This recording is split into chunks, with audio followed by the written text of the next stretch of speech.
Reference: Sahihal-Bukhari 135-140 in Book Reference, Book 4, Hadith 1-6 USC MSA Web, English, Reference, Volume 1, Book 4, Hadith 137-142. Chapter 1 What has been revealed regarding ablution? Chapter 2 No salat, prayer, is accepted without ablution, i.e., to remove the small hadith by ablution or the big hadith by taking a bath. Narrated Abu Hurairah. Allah's Messenger said, the prayer of a person who does hadith to passes urine, stool or wind, is not accepted till he performs the ablution. A person from Hadramaut asked Abu Hurairah, what is hadith to? Abu Hurairah replied, hadith to means the passing of wind. Chapter: The superiority of ablution. And Al-Ghurr-ul-Muhajjalun, the parts of the body of the Muslims washed in ablution will shine on the day of resurrection, and the angels will call them by that name, from the traces of ablution. Narrated Nu'aym al-Mujmir. Once I went up the roof of the mosque, along with Abu Hurairah. He performed ablution and said, I heard the Prophet saying, on the day of resurrection, my followers will be called Al-Ghurr-ul-Muhajjalun from the trace of ablution, and whoever can increase the area of his radiance should do so, i.e. by performing ablution regularly. Chapter 4 One should not repeat ablution if in doubt unless and until he is convinced that he has lost his ablution by having hadith to. Narrated Abu bin Tamim.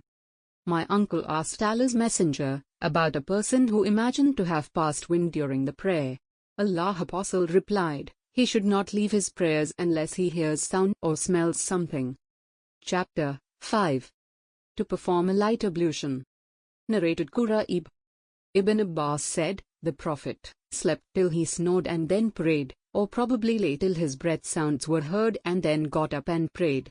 Ibn Abbas added, I stayed overnight in the house of my aunt, Maimunah. The Prophet slept for a part of the night. See Fath al-Bari page 249, Volume 1, and late in the night, he got up and performed ablution from a hanging water skin, a light, perfect, ablution, and performed ablution from a hanging water skin, a light, perfect, ablution, and stood up for the prayer. I, too, performed a similar ablution, then I went and stood on his left. He drew me to his right and prayed as much as Allah wished, and again lay and slept till his breath sounds were heard. Later on the Muaddin, call maker for the prayer, came to him and informed him that it was time for prayer. The Prophet went with him for the prayer without performing a new ablution. Sufyan said to Amr that some people said, the eyes of Allah's Messenger sleep but his heart does not sleep.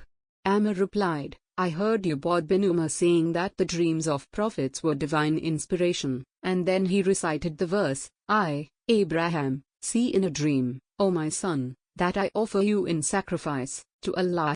37.102, see Hadith number 183. Chapter 6 The completion, or perfection, of ablution. One should wash all the parts perfectly. Narrated Usama bin Zaid. Allah's Messenger proceeded from Arafat till when he reached the mountain pass. He dismounted, urinated, and then performed ablution, but not a perfect one. I said to him, is it the time for the prayer, O Allah's Messenger? He said, the place of prayer is ahead of you. He rode till when he reached Al-Musdalifah. He dismounted and performed ablution and a perfect one. The call for Iqamah was pronounced and he led the Maghrib prayer. Then everybody made his camel kneel down at its place. Then the Iqamah was pronounced for the Isha prayer which the Prophet led, and no prayer was offered in between the two prayers, Isha and Maghrib. Chapter 7 To wash the face with both hands by a handful of water. Narrated Attar bin Yashar. Ibn Abbas performed ablution and washed his face in the following way. He ladled out a handful of water, rinsed his mouth and washed his nose with it by putting in water and then blowing it out. He then took another handful of water and did like this, gesturing, joining both hands, and washed his face, took another handful of water and washed his right forearm. He again took another handful of water and washed his left forearm, and passed wet hands over his head and took another handful of water and poured it over his right foot, up to his ankles, and washed it thoroughly, and similarly took another handful of water and washed thoroughly his left foot, up to the ankles, and said, I saw Allah's Messenger performing ablution in this way. Thank you so much for watching and your patience. Please like, share and subscribe.